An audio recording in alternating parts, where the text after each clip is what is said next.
कल से हमने सती वर्षावास के सेशन लेने शुरू किए। कल पहला हुआ, आज दूसरा है।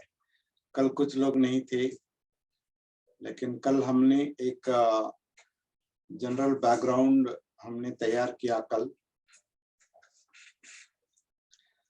और कल के गुरु पूर्णिमा या आषाढ़ पूर्णिमा को कल हमने कल्याण मैत्री की पूर्णिमा घोषित की है।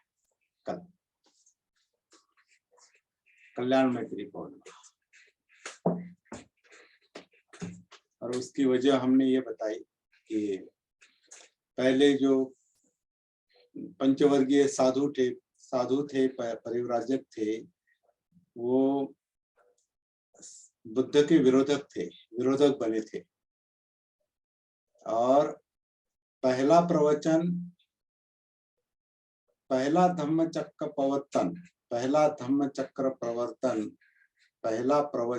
उन्होंने विरोधकों को दिया है। जो सुनने को तैयार नहीं थे उनको उन्होंने पहले धम्म बताया है।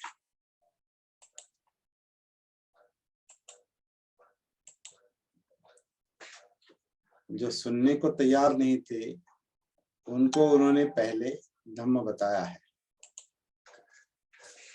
इसका मतलब क्या है?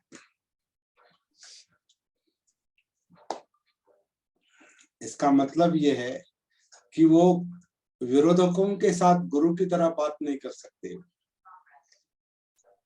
वो सुनने को तैयार नहीं है और कोई गुरु कहेगा बैठो मैं आपको सिखाता हूँ, नहीं, असंभव है।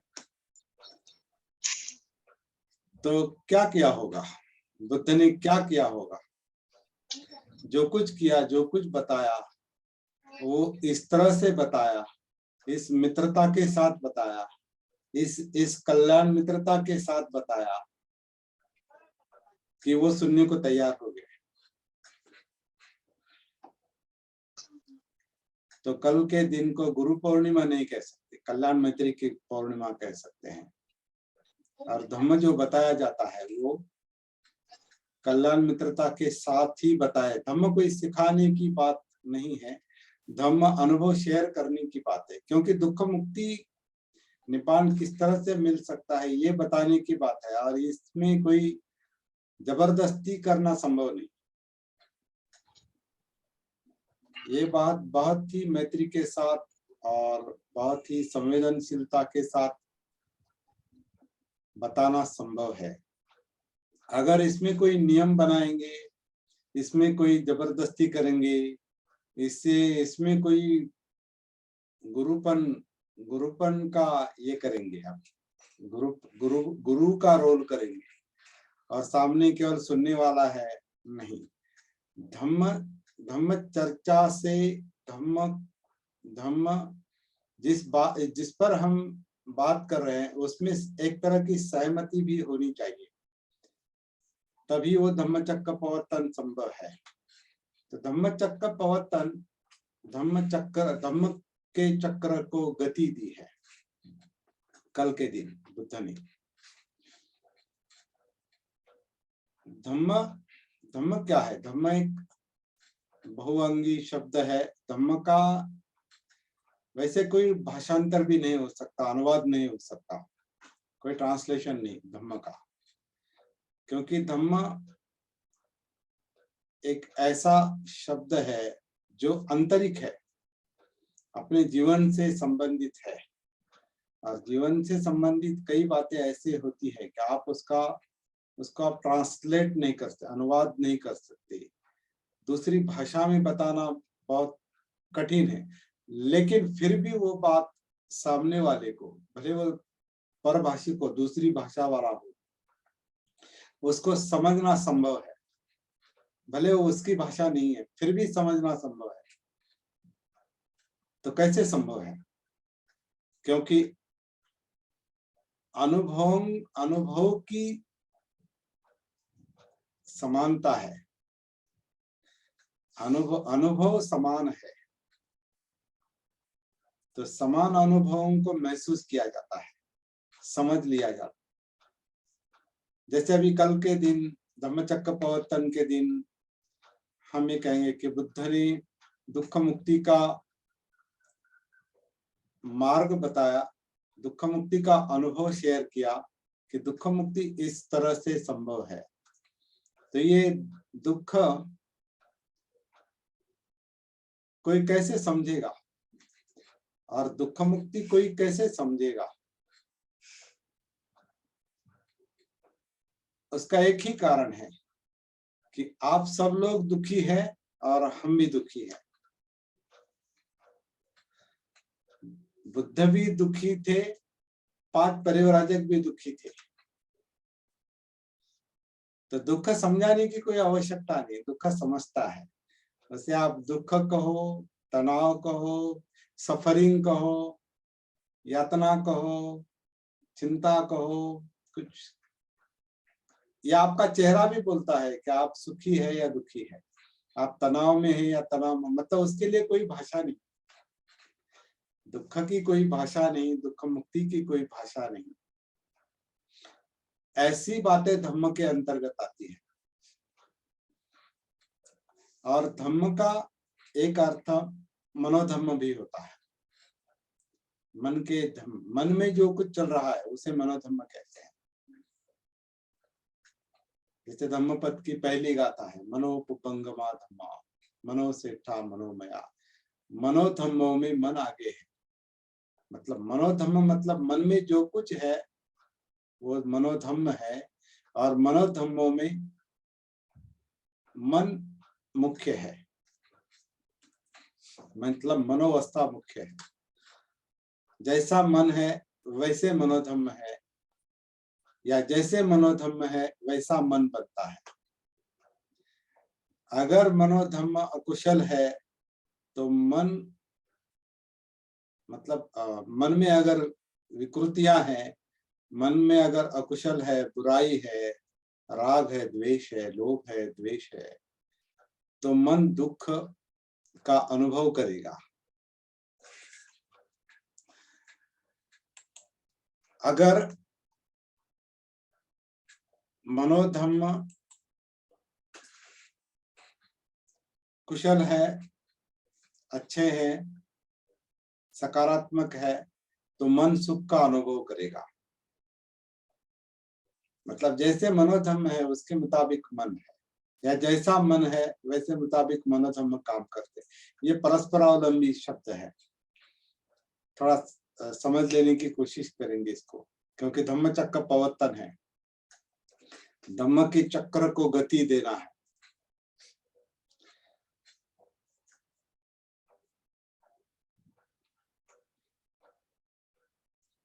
तो मन अच्छा है, बुरा है, कुशल है, अकुशल है, इसके मुताबिक मनोधम्म सक्रिय रहेंगे। मन में जो कुछ है, और ज्यादा मतलब विचार प्रक्रिया, वितर्क विचार, विचार प्रक्रिया जो है वो मन कैसा है इसके मुताबिक काम करते हैं, और उसके मुताबिक सुख दुख है।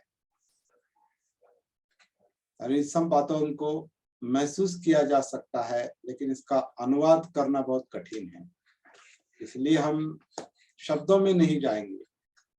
हमारा अभी ये जो इसे हम सती वर्षावास जो कहते हैं, इस सती वर्षावास के दरमियान हम कोई अध्ययन नहीं करने वाले, हम कोई किसी ग्रंथ पर बात नहीं करने वाले, हम अपने आप पर बात करने वाले हैं, अपनी समस्याओं पर बात करने वाले, क्योंकि वो हमारे लिए मुख्य बात है।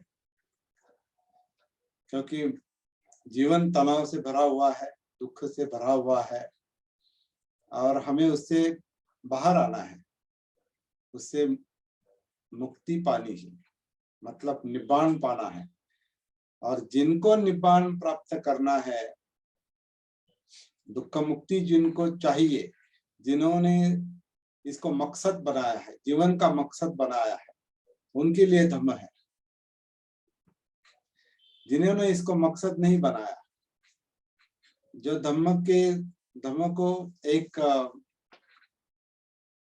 समय बिताने का, मतलब टाइम पास का अगर कोई माध्यम बनाते हैं, तो उनके लिए धम्म एक जानकारी का विषय है।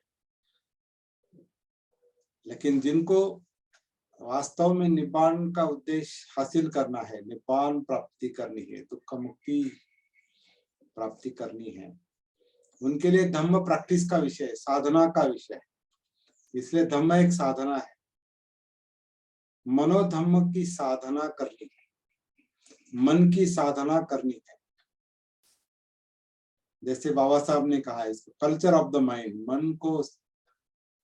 मन को सुसंस्कृत बनाना है, मतलब पहले संस्कार देखने हैं, मन क्या है, कैसे काम करता है, मन कहाँ है, उसमें क्यों मनोधम्म है, वो क्यों सुख दुख का निर्माण करते हैं, और हम क्यों सुख दुख भुगतते हैं, ज्यादातर दुख क्यों है, खासकर दुख क्यों है। तो कल के दिन पंचवज्ञियों को भी बुद्ध ने इस तरह का कुछ बताया होगा, हम नहीं जानते किस तरह से बताया, क्या बताया होगा।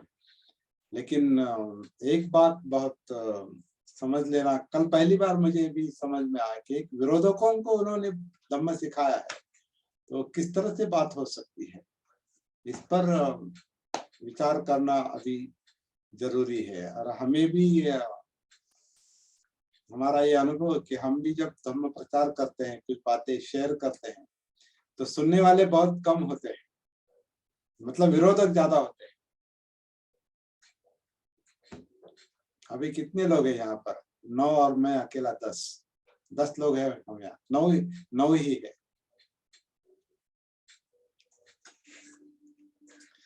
तो इसका क्या मतलब है? सुनने वाले कम होते हैं। और पंचवर्गीय भी सुनने वालों में से नहीं थे, विरोधक थे, और उनको भी बुद्ध ने एक एक करके अनुभव बताया है, एक एक को, और एक एक को प्राप्ति हुई है। सभी को एक साथ बताया नहीं, सभी को एक साथ प्राप्ति हुई।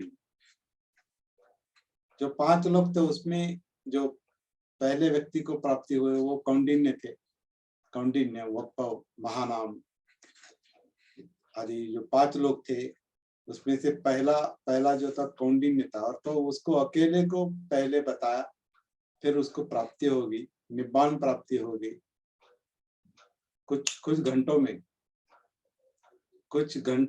हुआ वो भी काम। कई साल नहीं लगे, दिन भी नहीं लगे, कुछ घंटों में हुआ। कुछ लोगों के लिए 1 दिन लगा होगा, 2 दिन, 3 दिन, 4 दिन।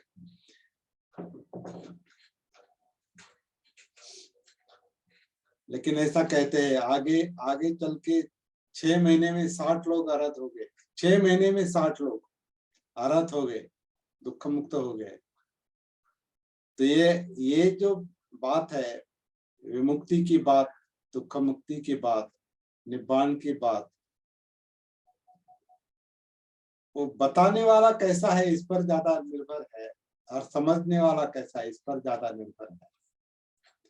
तो चलिए थोड़ी ऐसी एक ये अंदर की बात है, इसलिए गुत्थी की तरह लगती है, गुत्थी गुंता, गुत्थी की तरह लगती है, और गुत्थी है, अंदर सब गुत्थी है।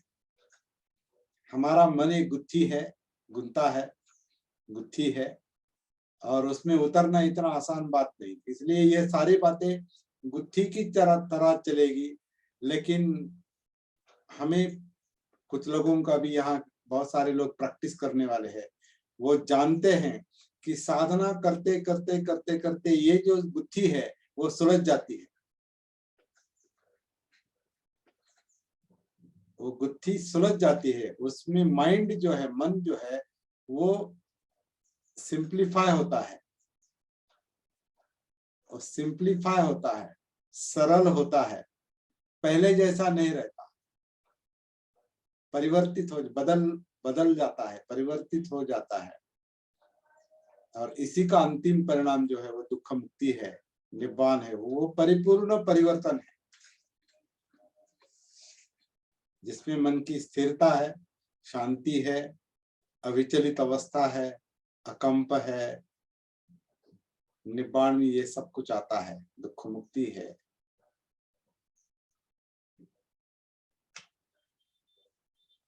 तो ये कैसे संभव हुआ, इसका थोड़ा अनुसंधान करना हमें जरूरी है। क्योंकि अभी ज्ञान ज्ञान बहुत है, बहुत सारे लोगों के पास ज्ञान है, ज्ञान की कोई कमी नहीं क्या, हम बहुत कुछ जानते हैं, बहुत कुछ जानते हैं। अभी धम्म चक्र प्रवर्तन शब्द भी जानते हैं, और गुरु पूर्णिमा भी जानते हैं, अष्टांग मार्ग जानते हैं, बहुत कुछ जानते हैं। अभी जानकारी बहुत होगी, अभी इसको जीवन में अप्लाई कैसे करेंगे, इसको अनुभव में कैसे रूपांतरित करेंगे, ये इम्पोर्टेंट बात है। नहीं तो दुख को लेकर जिएंगे, दुख को लेकर हम आगे चल रहे हैं और दुख मुक्ति की बात कर रहे हैं, और दुख साथ में है और दुख मुक्ति की बात कर रहे हैं। नहीं, दुख मुक्ति की बात कर रहे हैं, निब्बाण की बात कर रहे हैं, तो अनुभव के साथ वो होनी चाहिए ज्यादातर, और वो अंत में वो अनुभव हमें आना चाहिए। इस तरह से कुछ होना संभव है। कल हमने ये भी कहा, चर्चा की, कि सिद्धार्थ गौतम ने जो दो अंतों का अनुभव किया था बुद्ध बनने के पहले, तो राजपुत्र थे, तो सुखलोलुप अवस्था में जिए, काम सुख लिकानुयोगो, मतलब सुखी अवस्था उन्होंने महसूस की थी। मतलब एक तरह से खाओ पियो ऐश करो मजा करो, ये जो जीवन था ये भी उन्होंने अनुभव किया, और दूसरे जीवन का भी उन्होंने अनुभव किया। राज्य त्याग के बाद उनको राज्य त्याग करना पड़ा एक सजा के रूप में, ये भी हमने कल देखा। उन्होंने गृह त्याग नहीं किया, उनको राज्य त्याग करना पड़ा इसलिए क्योंकि उन्होंने युद्ध को विरोध किया था। शाक्य और कोलियम, उनके बीच का जो युद्ध शाक्य संघ ने घोषित किया था, उसको उन्होंने विरोध किया था, इसलिए उनको सजा दी थी कि आपको युद्ध में एक तो सम्मिलित होना पड़ेगा, अगर नहीं युद्ध में सम्मिलित होंगे तो आपको राज्य त्याग करना पड़ेगा। अगर राज्य त्याग आपने नहीं किया तो, और आप कपिल वस्तु में रहे, इसी गांव में रहे, तो आप पर बहिष्कार डाला जाएगा, आपके परिवार को बहिष्कृत किया जाएगा। तो आप क्या चाहते हैं, कपिल वस्तु में रहना चाहते हैं या घर छोड़कर जाना चाहते हैं? तो उन्होंने घर वालों को तकलीफ ना हो, परिवार को तकलीफ ना हो, इसलिए गृह त्याग का मार्ग अपनाया। मतलब गृह त्याग सजा के रूप में उनको करना पड़ा है, और बाद में उन्होंने, अभी गृह त्याग हुआ ही है तो जीवन की समस्या पर काम करेंगे, इस तरह का कोई संकल्प उनका बना होगा कि ये संघर्ष क्यों है, युद्ध क्यों है, और बाद में आगे चल के दुख क्यों है, फिर दुख मुक्ति संभव है या नहीं, इस तरह की कुछ बातें उनके मन में आई होगी। और फिर अगली खोज, अगला अनुसंधान जारी रहा, और 7 साल में उनको जो मिला वो बुद्धत्व निब्बाण है। तो ये अनुभव उनको यूं ही नहीं मिला। एक तो काम सुख से बाहर आए, फिर गृह त्याग करने के बाद उन्होंने क्या किया, गृह त्याग होने के बाद उन्होंने क्या किया, उस वक्त की जो परंपराएं थी उस परंपरा के मुताबिक उन्होंने कई सारे साधनाएं की होगी, कुछ अध्ययन किया होगा, बहुत कुछ सुना होगा। राजपुत्र थे इसलिए कुछ ऐसे मतलब बातें तो आसानी से उनको मिल गए होंगे। उस वक्त राजपुत्र थे, मतलब बड़ा आदमी था, बड़े थे, वो पोजीशन उनकी बहुत बड़ी थी, तो कई सारे लोग उनको मिले होंगे।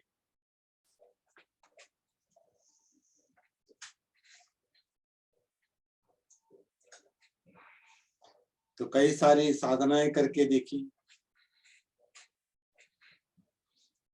उसमें हम जो ग्रंथों से जानते हैं वो ध्यान साधना है जो आलार कलाम उद्दक रामपुत्र से उन्होंने सीखी, लेकिन उससे निपान प्राप्ति दुख मुक्ति नहीं मिली, तो ध्यान साधना छोड़ दी। बाद में आत्मक्लेश की तपश्चर्या की, उससे भी और ज्यादा तकलीफ हुई, और ज्यादा दुख बढ़ा, लेकिन दुख मुक्ति नहीं मिली। अंत में इतना खुद को तकलीफ दी, इतना आत्मक्लेश दिया कि मूर्छित होकर गिर गए, मृत्यु समीप था। सुजाता ने अन्न दिया, होश में आ गए, कॉन्शियस हो गए,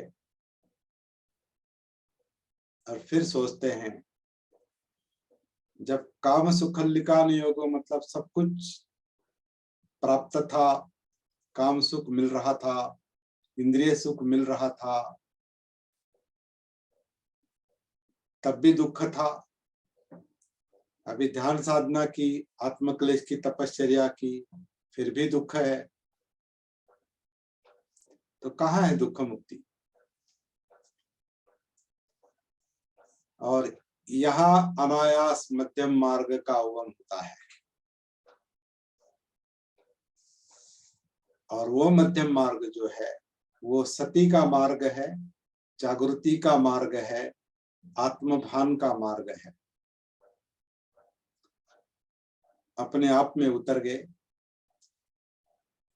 लेकिन अपने आप में जो उतर गए, ये अनुभव उनको बचपन में आया था, ये भी हमें ग्रंथों से पता चलता है कि शुद्धोदन वो बड़ी कड़ी धूप में वो हल चला रहे हैं, कई सारे मजदूर उसमें काम कर रहे हैं, और इनको पेड़ के नीचे बैठने के लिए कहा जाता है, और पेड़ के नीचे बैठते हैं तो पता नहीं क्यों उनका संवेदनशील मन, पहले से कुछ अनुसंधान खोज करने वाला मन अपने आप से कनेक्ट हो जाता है, अपने आप से जुड़ जाता है, अंतर्भान आता है, आत्मभान आता है, जागरूक हो जाता है। तो ये बचपन का अनुभव उनको अंत में बुद्ध गया में याद आता है, और फिर उसी पर वो काम करते हैं। वो मध्य मार्ग का अनुभव था बचपन का, उसी पर वो काम करते करते बोधि की जागृति की परिपूर्ण जागृति की वो जो प्रक्रिया है वो परिपूर्ण होने तक वो बुद्ध गया में अपने मन पर काम करते हैं। मन परिपूर्ण जागृत हो जाता है, बोधि में आता है, और बुद्धत्व प्राप्ति मिलती है। इसलिए निब्बान प्राप्ति मिलती है, दुख मुक्ति मिलती है। ये काम मध्यम मार्ग से, जागृति के मार्ग से होता है, और इस जागृति को पाली में सती कहते हैं। इसलिए सती इंपॉर्टेंट और सेंट्रल पॉइंट है। सती ही मध्यम मार्ग है, सती ही मध्यम मार्ग है। और ये कोई ग्रंथ में कहा है या कोई बताता है इसलिए ये सत्य है, ऐसा नहीं, हम खुद अनुभव करेंगे, हम खुद अनुभव करें, क्योंकि बुद्ध ने यही बात बताई है। एक सूत्र है आनापान सती सूत्र, और आप कुछ लोग इसको जानते हैं आनापान सती सूत्र को। उसमें वो शुरू में ही क्या कहते हैं, कई सारे अरहत प्राप्त लोग बैठे हैं और दूसरे साधारण लोग भी बैठे हैं। कुछ श्रोतापन्न है, सकृतागामी है, अनागामी है, अरहत है, दुख मुक्त लोग सामने बैठे हैं, और उनसे वो आनापान सती की बात कहते हैं। आनापान सती सूत्र में शुरू में ही कहते हैं कि देखिए, मैंने इस दुख मुक्ति के लिए, विमुक्ति के मार्ग के लिए प्रयत्न किए हैं। दुख मुक्ति निब्बान के मार्ग के लिए प्रयत्न किए हैं, तभी वो मिल गया है। इस मार्ग में ही मेरा चित्त लगा हुआ था। मतलब जब तक निब्बाण के दुख मुक्ति के मार्ग में अपना चित्त नहीं लगता, तब तक वो प्राप्त नहीं होता, दुख मुक्ति प्राप्त नहीं होती।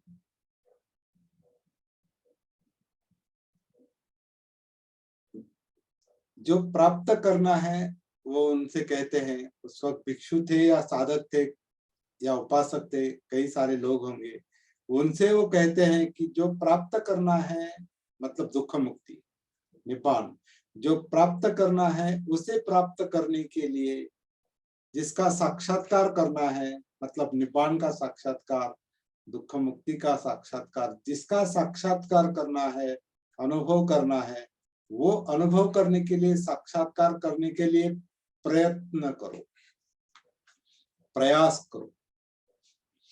इसका मतलब है कि सबको एक तरह से ये सबसे एक तरह से एक अपेक्षा रखी है कि आप स्वयं प्रयत्न करो।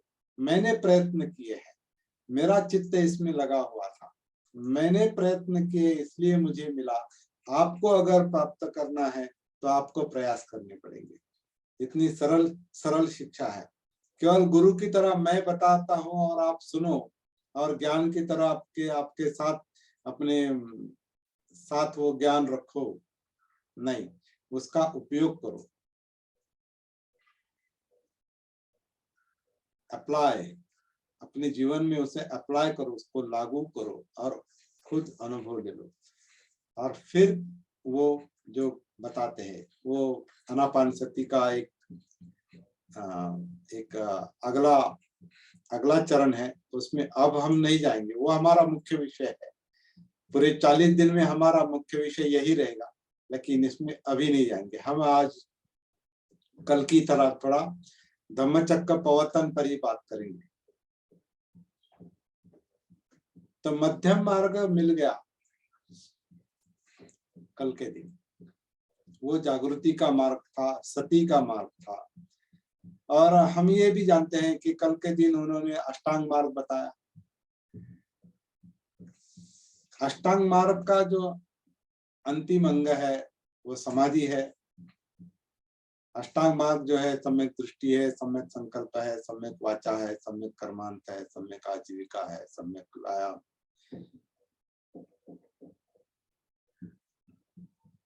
सम्यक दृष्टि, सम्यक संकल्प, सम्यक वाचा, सम्यक कर्मांत, सम्यक आजीविका, सम्यक व्यायाम, सम्यक सती और सम्यक समाधि।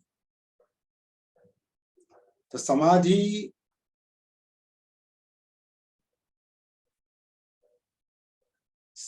ही निब्बाण की ओर ले जाती है। समाधि मतलब क्या है? समाधि मतलब हमारा जो मन का विचलन है, जीवन का जो विचलन है, जो डिस्ट्रैक्टेड अवस्था है, क्या कहते हैं उसे, बिखरा हुआ जो जीवन है, वो बिखरा हुआ जीवन एकत्रित हो जाता है, मतलब विचलन नहीं रहता। शरीर और मन अलग नहीं काम करते। हम आमतौर पर क्या होता है, मन में एक चलता है, बातें दूसरी होती है और करते तीसरी बात है। तो काया वाचा और मन जो है, काया वाचा और मन जो है, ये अलग अलग जैसे काम करते हैं, अलग अलग चल रहे हैं। और उसमें भी कई सारे टुकड़े हैं, कई सारे उपमार्ग हैं, है ना। एक दिल के टुकड़े 1000 हुए, कोई यहाँ गिरा, कोई वहां गिरा, इस तरह कुछ अनुभव है। मन अनेक, चित्त अनेक विषयों में बिखरा हुआ रहता है। ये बिखराव जब कम होते होते होते होते बंद हो जाता है, वो समाधि की अवस्था है, वो दुख मुक्ति की अवस्था है, वो निब्बाण की अवस्था है, और वो हमें चाहिए। तो अष्टांग मार्ग का अंतिम अंग जो समाधि है, वही आनापानसति का अंतिम मार्ग समाधि है, लेकिन उसमें एक चरण और एक चरण आगे दिया है, और वो उपेक्षा का चरण है कि केवल समाधि भी अहंकार बन सकती है। हम कई सारे गुरु और साधु और ये देखते हैं अभी कि समाधि के लिए प्रयास करते हैं, लेकिन अहंकार में अटक जाते हैं, मैं में अटक जाते हैं, आत्म भाव में अटक जाते हैं, और वही उनके लिए प्रॉब्लम बनता है और उनके शिष्यों के लिए भी प्रॉब्लम बनता है। तो अभी भी कई सारे लोग जो शिक्षा भुगत रहे, सजा भुगत रहे हैं, उसका कारण यही है। और यही बुद्ध ने बताया है कि समाधि के बाद भी आपको कुछ प्राप्त होने के बाद भी आपको और कुछ रहना बाकी रह जाता है, और भी कुछ करना बाकी रह जाता है। और वो क्या है? वो है आत्म भाव से, मैं भाव से, अहंकार से, सत्कार दृष्टि से छुटकारा। जब तक आत्म भाव से, मैं भाव से छुटकारा नहीं मिलता, तब तक वो समाधि का भी कोई फायदा नहीं होता। क्योंकि समाधि मुझे मिल गया और मुझे ही मिल गया, अभी मेरे जैसा दूसरा कोई नहीं, और बाकी कम है, मैं ऊंचा हूँ बाकी नीच है। इसमें जो अटक जाते हैं उनको दुख मुक्ति का, निब्बान का अनुभव कभी नहीं मिल सकता। तो इसमें आनापानसति सूत्र में जो बताया है कि आनापानसति मतलब सांस पर काम करो, सांस के प्रति जागरूक हो जाओ, सांस के प्रति जागरूक होते होते आप काया में उतर जाएंगे। इस तरह से आनापानसति करो कि आप वो आनापानसति आपको काया में उतार देगी, अपने आप से जोड़ देगी, अपने अस्तित्व से जोड़ देगी, अपने जीवन से जोड़ देगी।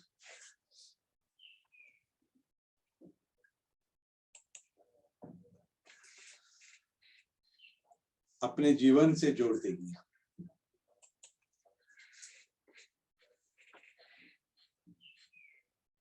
और जीवन क्या है? ये काया है, जिंदा काया है, मतलब इसमें वेदनाएं हैं, फीलिंग्स है, सुख दुख है। इस जिंदा काया में सुख दुख है, फीलिंग्स है, मतलब वेदनाएं हैं। वेदनाओं का कारण, सुख दुख का कारण हमारा चित्त है। चित्त यानी चाहत है, ये चाहिए वो नहीं चाहिए, ऐसा चाहिए वैसा नहीं चाहिए, इतना चाहिए उतना नहीं चाहिए। इस तरह का जो पुल है, इस तरह का जो संघर्ष है चाहतों का, चाहिए नहीं चाहिए, इसी का कारण तनाव है, इसी का परिणाम तनाव है, इसी का परिणाम दुख है।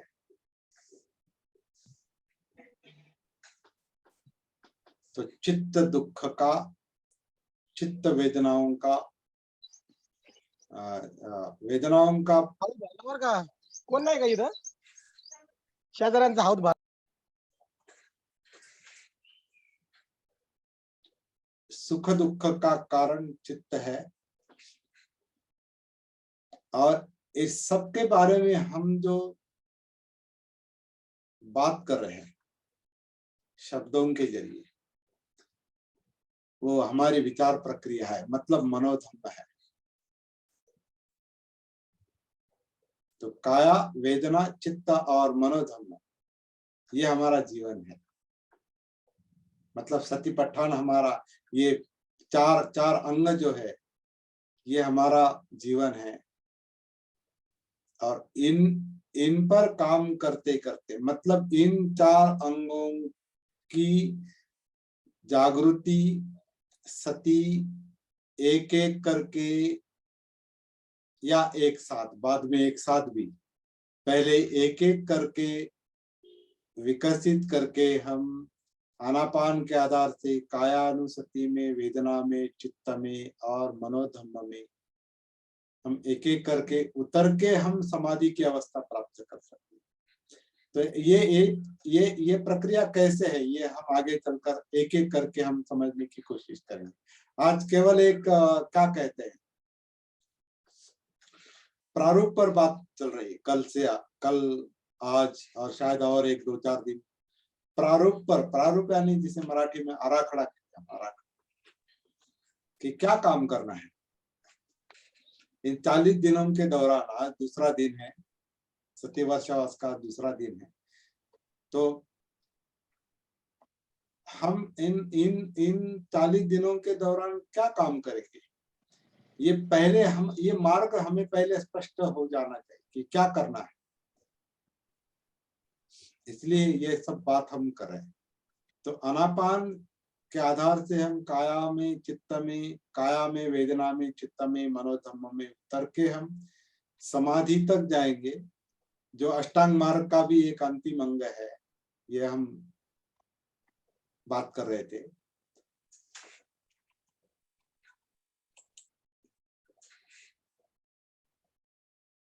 आनापान सती में एक जो अंतिम अंग बताया है वो उपेक्षा का है, मतलब अनात्म का है।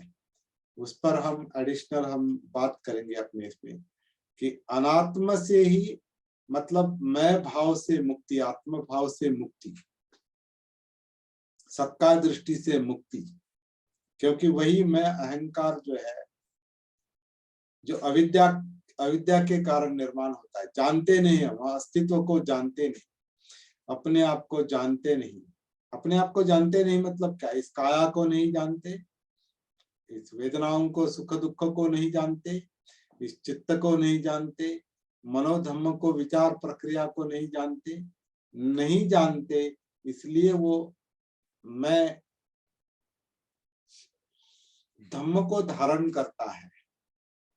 धम्म यानी धारणा है, पकड़ है, पकड़ना है। तो ये मैं जो धारण करता है यही तनाव का कारण है, दुख का कारण है। ये बात बुद्ध समझाते हैं उन पंचवर्गीयों को एक एक करके। लेकिन अभी इतिहास मतलब ग्रंथों में कहा है कि वहां अष्टांग मार्ग उनको बताया, तो चलो मान लेते हैं अष्टांग मार्ग पहला प्रवचन था। लेकिन कभी कभी लगता है एकदम अष्टांग मार्ग में कैसे ले जाएंगे, पहले आनापान सती की प्रक्रिया समझाएंगे। नॉर्मली साधारण रूप से पहला आनापान सती मतलब सांस के आधार से कैसे काया में उतरेंगे ये बताएंगे। काया में उतरने के बाद फिर वेदना, चित्त और मनोधम्म और समाधि का मार्ग, फिर उसमें अष्टांग मार्ग आ सकता है। तो ये भी हमारे लिए एक अनुसंधान का विषय है, इस पर हम काम करेंगे और स्वयं अनुभव लेने की कोशिश करेंगे। आनापान के आधार से, सांस के आधार से हम काया में कैसे उतरते हैं, इसको हम पहले अभी समझ लेने की कोशिश करेंगे। क्या होता है, कैसे उतर सकते हैं सांस के आधार से काया में, कि ये जो काया है हमारी, ये जो जिंदा काया है अभी इस वक्त आनापान कर रही है।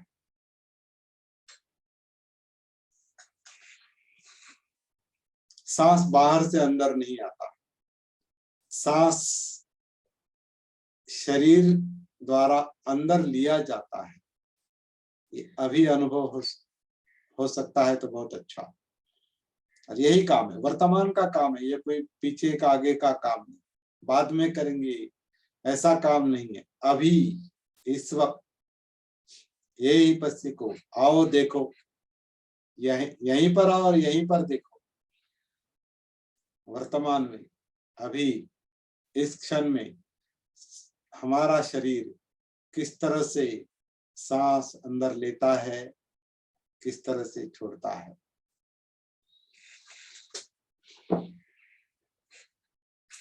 क्या हो रहा है ये महसूस करना, इसके प्रति जागरूक हो जाना मतलब आनापान सती में आना, ये पहला काम है। आन यानी अंदर, जो शरीर जब सांस अंदर लेता है उसे आन कहा जाता है, शरीर जब सांस बाहर छोड़ता है उसे अपान कहा जाता है। तो मैं इसे आन अपान के बजाय में काया आन और काया अपान कहता हूं, क्योंकि काया ही आन करती है, काया ही अपान करती है, काया ही सांस अंदर लेती है, काया ही सांस बाहर छोड़ती है। और इस वक्त ये काम चल रहा है अभी। तो क्या हो रहा है?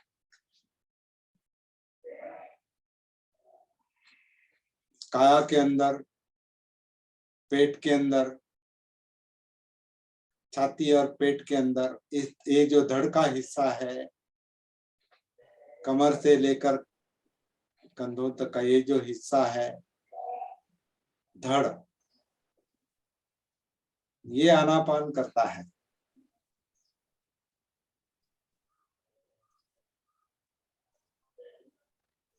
तो क्या हो रहा है?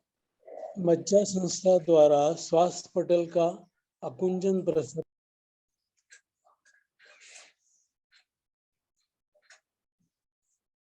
तो क्या हो रहा है? अभी केवल महसूस करने की बात है, बात नहीं करेंगे।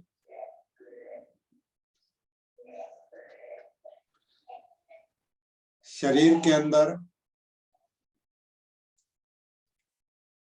पेट के अंदर, नाभि के पीछे, ऊपर, नीचे कुछ ना कुछ मूवमेंट चल रही, कुछ ना कुछ हलचल चल रही, अकुंचन प्रसरण चल रहा है।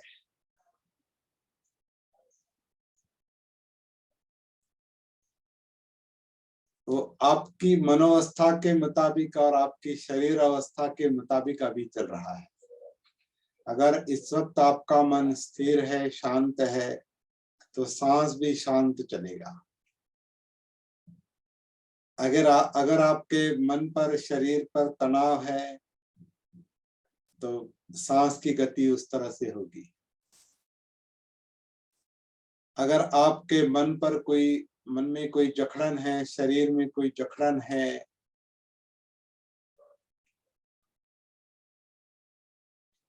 रिजिडिटी है, कड़कपन है कुछ, तो उस तरह सांस का वो काम चलता है। लेकिन जैसा भी चल रहा है,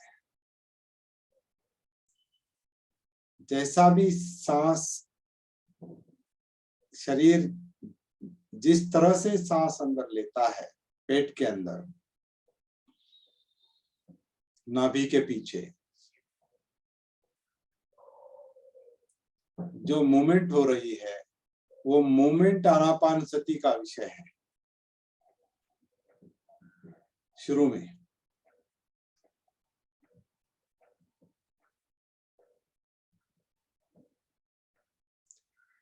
इस बात को जब तक समझ नहीं लेंगे,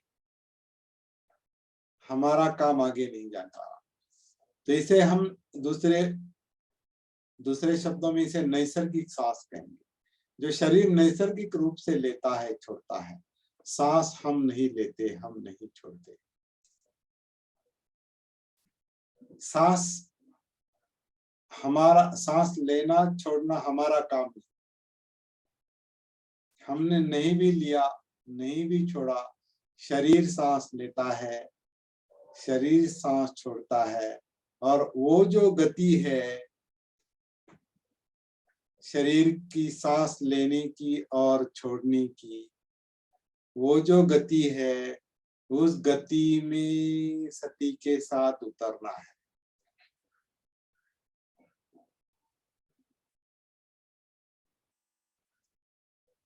जो गति हम जानते नहीं, उसका भान ही नहीं है, उसकी जागृति नहीं, तो वो जानते भी नहीं हम क्या चल रहा है सांस का। शरीर सांस लेता है, छोड़ता है, मतलब क्या चल रहा है ये हम जानते नहीं, क्योंकि बेहोशी की अवस्था है, मोहावस्था है, मूर्छित अवस्था है, अजागृत अवस्था है, मतलब सतीहीन अवस्था है। अपने आप की सती नहीं, जागृति नहीं। इसलिए शरीर क्या कर रहा है सांस को लेकर, पहले सांस का विषय लेंगे केवल। तो सांस को लेकर शरीर क्या चल रहा है, किस तरह से सांस अंदर ले रहा है, छोड़ रहा है, ये सती ना होने के कारण, आत्मभान ना होने के कारण महसूस नहीं होता। और जब महसूस होने लगता है तो एक बात समझ में आती है कि सांस हम लेते नहीं, छोड़ते नहीं जानबूझकर।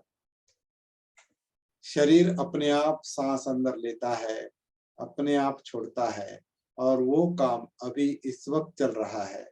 और इस वक्त उसकी सती रखनी है, आन सती, अपान सती।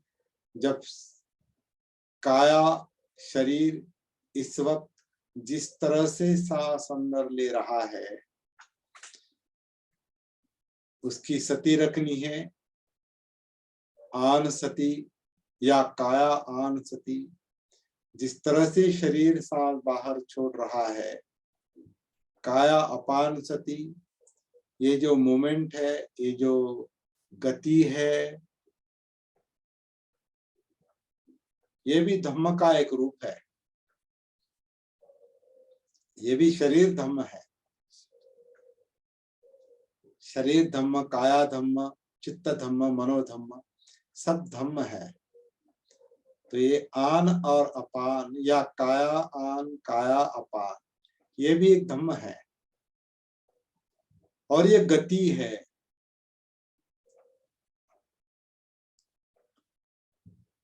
और एक चक्र भी है, गति है, चक्र भी है। तो धम्म चक्र प्रवर्तन जो है, धम्म चक्र का जो प्रवर्तन है, इसमें वो भी महसूस होता है। सांस के लेवल पर भी महसूस होता है, आगे भी महसूस होगा मनोधम्म तक। मतलब धम्म चक्र प्रवर्तन होने तक पूरा अस्तित्व में जो कुछ चल रहा है, जो गति या गतिविधियां चल रही है, सांस के स्तर पर, काया के स्तर पर, वेदना, चित्त, मनोधम्म तक, वो सब एक एक करके महसूस होगा। लेकिन अभी इस वक्त साधना के लिए एक पहला काम हम हाथ में लेंगे, एक एक करके रास्ता चलना है, एक एक कदम। अभी इस वक्त केवल इतना ही देखना है कि ये शरीर किस तरह से सांस अंदर लेता है, पेट के अंदर, नाभि के पीछे, अंदर। क्योंकि अंदर ही काम चल रहा है, बाहर नहीं। सांस बाहर का काम है, अंदर का काम। तो क्या चल रहा है, ये महसूस करने का काम अपने लेवल पर करना है। इसका कोई टेक्निक नहीं है, मुझे लगता है।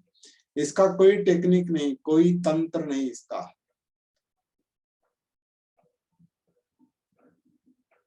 एक ही मार्ग है कि शरीर किस तरह से सांस अंदर ले रहा है,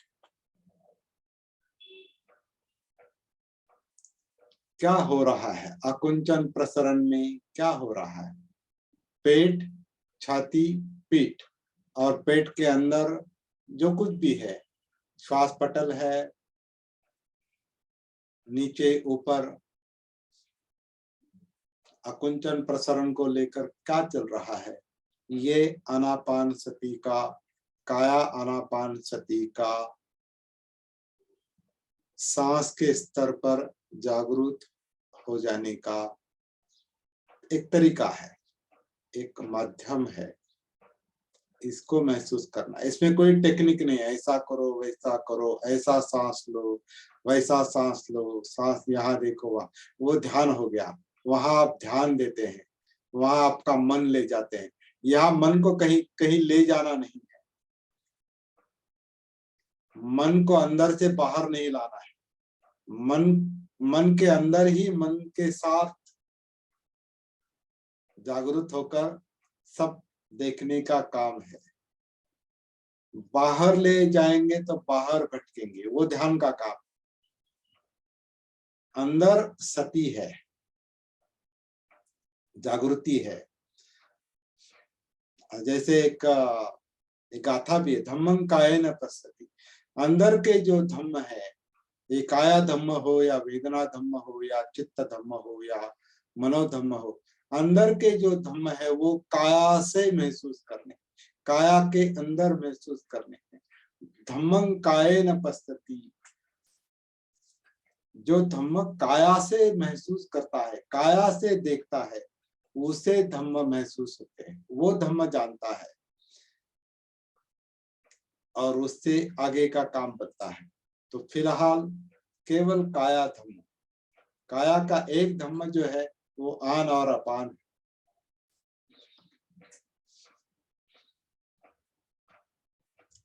शरीर किस तरह से सांस अंदर लेता है, छोड़ता है, यही प्रैक्टिस शुरू में करनी है। और ये हमारा आज का पहला लेसन है, काया आन काया अपान। शरीर किस तरह से सांस अंदर लेता है, किस तरह से छोड़ता है। तो अभी से शुरू करेंगे, अगर नहीं किया हो तो, या छूट गया हो तो, जो लोग पहले से करते हैं कभी कभी के सती सती सती जागृति निरंतर नहीं रहती, कंटिन्यू नहीं रहती, वो सती छूट जाती है, जागृति छूट जाती है। इसके माध्यम से, वर्तमान सांस के माध्यम से या वर्तमान काया आन काया अपान के माध्यम से जागृति को वर्तमान में लाना है, या वर्तमान में रहना ही सती जागृति है। तो शुरू में वर्तमान सांस या वर्तमान काया आन काया अपान, और अंदर जो मूवमेंट चल रहा है, जो अंदर जो हलचल चल रही है, वो सती का विषय है।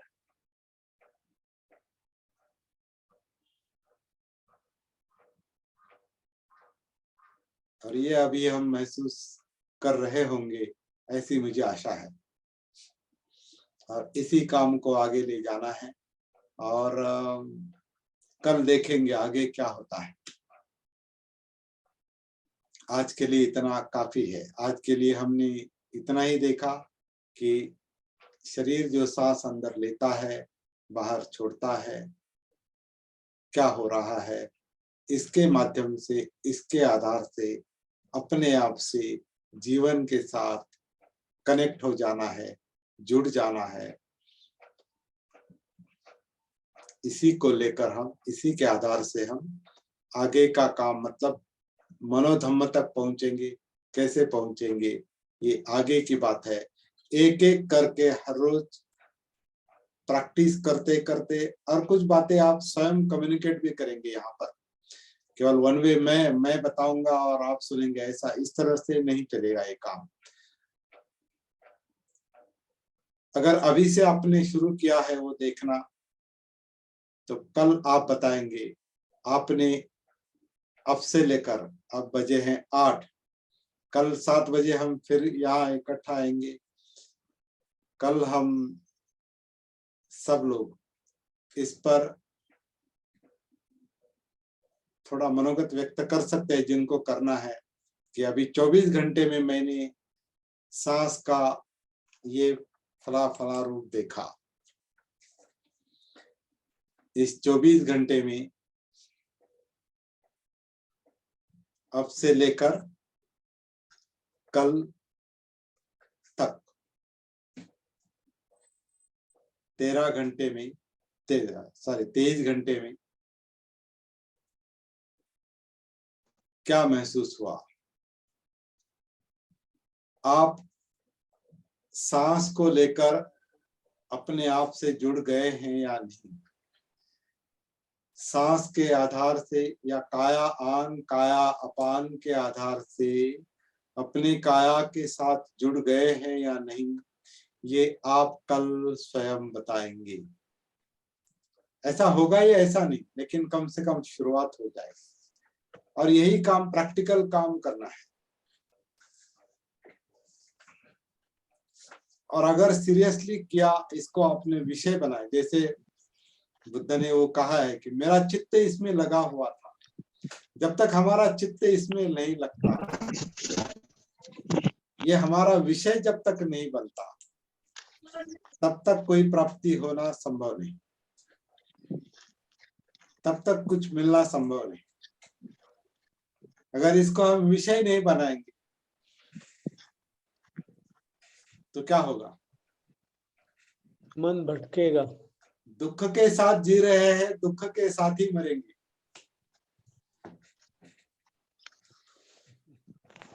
और हमें दुख मुक्ति चाहिए। दुख मुक्ति का विषय नहीं बनाया, निब्बान का विषय नहीं बनाया, तो हमारे लिए धम्म किसी काम का नहीं, क्योंकि उसका कोई उपयोग ही नहीं है। केवल जैसे कोई मनुष्य संपत्ति कमाता है लेकिन उसका कोई यूज नहीं करता, उपयोग नहीं करता, तो वो संपत्ति किस लिए कमाई?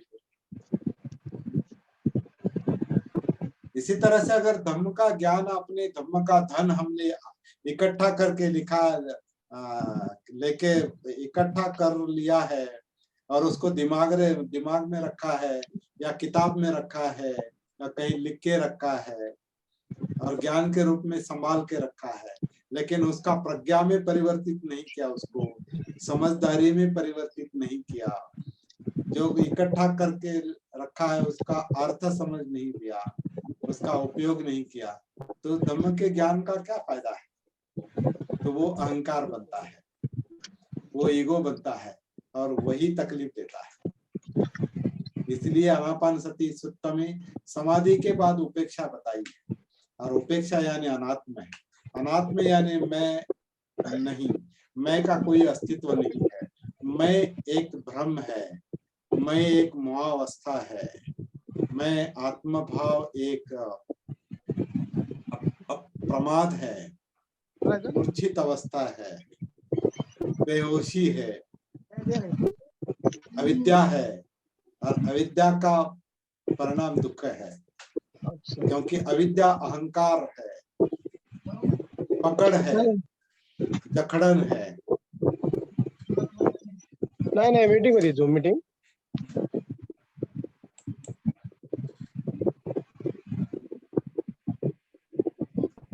कुछ लोगों को इसका भान नहीं रहता कि हम मीटिंग में बैठे हैं और बीच में बात नहीं करनी है, तो इसको समझ लेंगे।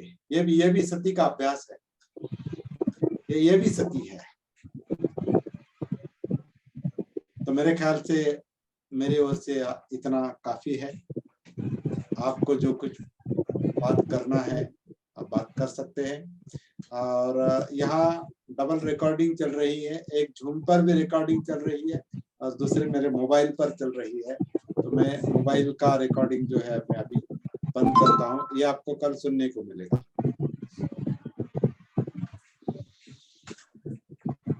तो अभी हम बात कर सकते हैं, इसका भी रिकॉर्डिंग कंप्यूटर पर चलेगा।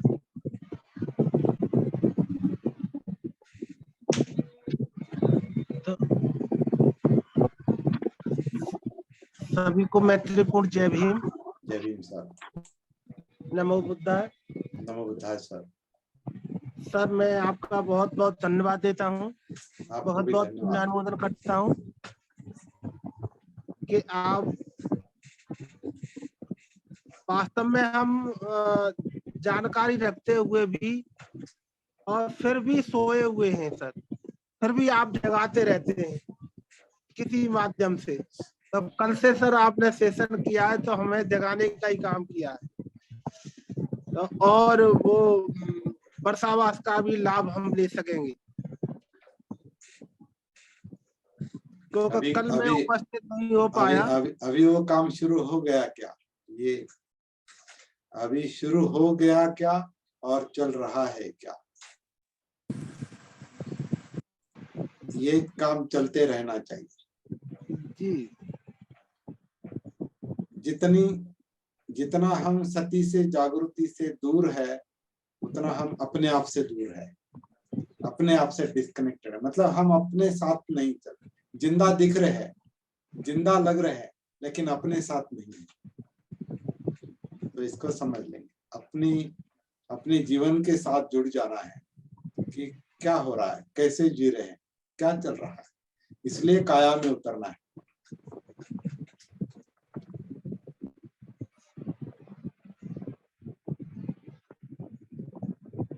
कम से कम अभ्यास तो सर आदत पड़ती है कि जब आपके सामने आते हैं तो लिंक हो जाते हैं।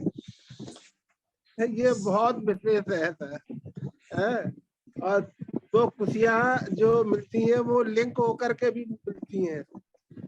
मैं आपका विशेष धन्यवाद देता हूँ सर, और बहुत बहुत पुण्यानुमोदन करता हूँ कि आप हमेशा लोक कल्याण के लिए ही कार्य कर रहे हैं, हम लोगों के लिए कार्य कर रहे हैं। बहुत बहुत बहुत धन्यवाद। अभी यहाँ पर जो ये भारती जी बात कर रहे थे, दिवसे जी आप जिनको पूछ रहे थे, ये भारती जी है, आप इनको यस सर, यस ये आप दोनों के नंबर एक दूसरे को दिए हैं, आप बात कीजिए एक दूसरे के साथ। यस सर, आप दोनों के अनुभव एक दूसरे को बहुत लाभदायक होंगे, मुझे आशा है। जरूर देंगे, हम एक दूसरे को बात करेंगे, आज ही बात करेंगे। और समवयस्क है, करीब उम्र एक जैसी है। नया जीवन ही मिला है सर, कमलवीर जी का वास्तव में बहुत प्रयास किया है, और हमारा जीवन जो है हकीकत में महसूस करता हूँ, फीलिंग मेरी यही बनती है कि उनके द्वारा ही जीवन को कुछ सत्यता में प्रयास किया है डालने का, और उसी हिसाब से हम जी रहे हैं सर, और लाभ भी मिल रहा है, बहुत अच्छा लाभ। तो अपने आप से कनेक्टिविटी कभी भी डिस्कनेक्ट नहीं होनी चाहिए। अपने जीवन के साथ जो, जैसे मोबाइल के साथ, मोबाइल कनेक्टेड है तो मोबाइल काम कर रहा है, चालू है। अगर मोबाइल डिस्कनेक्ट, उसमें रेंज नहीं या उसमें चार्जिंग नहीं, तो उस मोबाइल का कोई फायदा नहीं। इस तरह अगर बढ़िया उदाहरण दिया आपने। तो इस जीवन में अगर सती नहीं, जागृति नहीं, जीवन कोई किसी काम का नहीं। डेढ़ एक तरह से ये डेढ़ है ना। एक जो गाथा हमने पिछली बार भी देखी है, गाथा जो बहुत इम्पोर्टेंट है, अपमादो अमत पदं पमादो मच्छुनो पदं अपमत्ता न मियंती ये पमत्ता यथा मता। अपमाद यानी सती जागृति, यही जिंदापन है। जागृति ही जिंदापन है और अजागृति मृतावस्था है। जो मनुष्य जागृत नहीं, सती में नहीं, आत्मभान में नहीं, जो अपने आप के साथ कनेक्टेड नहीं, जिसकी रेंज चली गई है, जिसका चार्जिंग खत्म हो गया है, एक तरह से चार्जिंग है, जिंदा है वो, लेकिन सती चार्जर की तरह काम करती है, क्योंकि वो जो चार्जिंग है वो खत्म हो जाता है, सती आपको रिचार्ज करती है, क्योंकि वो छुपी हुई एनर्जी, शक्ति जो है वो खुली करती है, तो जिंदापन लाती है। तो अपमादो अमत पदं, सती अप्रमाद जागृति जो है वही जिंदापन है, जिसमें सती अप्रमाद, जिसमें सती नहीं, मतलब जो प्रमाद में है, जो मूर्छित अवस्था में है, जो अजागृत है, वो मृत्यु के मृतवत है, मरे हुए के समान। अपमत्ता न मियंती ये पमत्ता यथा मता, मतलब जो अप्रमादी है, जो जागृत है, वही जिंदा है, बाकी सब मरे हुए के समान है। बहुत इंपॉर्टेंट गाथा है, इसको समझ लेंगे कि जब तक सती में नहीं, और ये सती 24 घंटा रखने की साधना करनी है, वही सती साधना है, ये साधना का काम है, और ये किस तरह से करना है ये हम सीख रहे हैं, कई दिनों से सीख रहे हैं। अभी यहाँ 5 साल काम कर रहे हैं हम लोग। अभी भारती जी यहाँ सबसे पुराने हैं, और अभी राजेश कुमार जी चले गए हैं, और हम लोग अभी 5-7 साल से काम कर रहे हैं, और 2-3 साल से अभी देवटे सर जी है यहाँ पर, अशोक है, सुनंदा है, और दिवसे सर भी थोड़ा मेरे ख्याल से दूर थे, लेकिन कनेक्टेड थे। कुछ वीडियो वगैरह सुनते थे, ऐसा मैंने सुना है। और रामलॉट बौद्ध जी तो अभी नए जुड़े हैं अभी, और महेंद्र कामले भी बहुत पुराने हैं, लेकिन मुझे नहीं पता वो अभी। मुझे सर थ्योरी मालूम थी आपकी, पर लेकिन मैं प्रैक्टिकल में अभी उतर रहा हूँ 2 महीने 3 महीने से। 2 महीने से आपसे जब से मुलाकात हुई प्रत्यक्ष। थ्योरी पता थी। अच्छा सर, प्रमोद जी का नंबर जोड़ दिया क्या? प्रमोद जी का कल नंबर भेजा था। हाँ, नहीं अभी तक देखते, बाद में बात करते हैं उस पर। हाँ, तो अपने आप को चार्ज रखना है हमेशा सती के आधार से। मोबाइल को, इस मोबाइल को कभी डिस्चार्ज नहीं होने देना है, इसका वाउचर खत्म नहीं होने देना है, इसको हमेशा चार्ज करते रहना है, क्योंकि चार्जिंग खत्म हो गई बात खत्म हो गई, जी जी मृतावस्था में नहीं जाएंगे। कितना भी आपका मोबाइल महंगा हो, 1 लाख वाला हो या 1000 वाला हो, उसमें अगर चार्जिंग नहीं है तो वो किसी काम का नहीं। तो सती चार्जर है, जिंदापन है, जिंदा रखती है सती। बहुत इंपॉर्टेंट बात है। तो ठीक है, अभी मेरे ख्याल से समय क्या हुआ है अभी? 8:15 बज गए, 15 मिनट ज्यादा हो गए। 7 से 8 बजे तक ही, क्योंकि कुछ लोग लेट आते हैं तो कुछ बातें आगे भी चलती है। और हमारे कोई विषय भी ऐसा होता है कभी कभी इसको समय की पाबंदी में नहीं बताया जा सकता, विश्लेषण चलता रहता है। तो मेरे ख्याल से यहाँ पर रुकेंगे। बहुत बहुत धन्यवाद। जय भीम, नमो बुद्धाय। कल फिर 7 बजे, समय 5 मिनट पहले अगर आप सामने आ जाएंगे तो बहुत अच्छा रहेगा। मतलब तैयारी शुरू कीजिए 5 मिनट पहले हर रोज। बहुत बहुत धन्यवाद सर।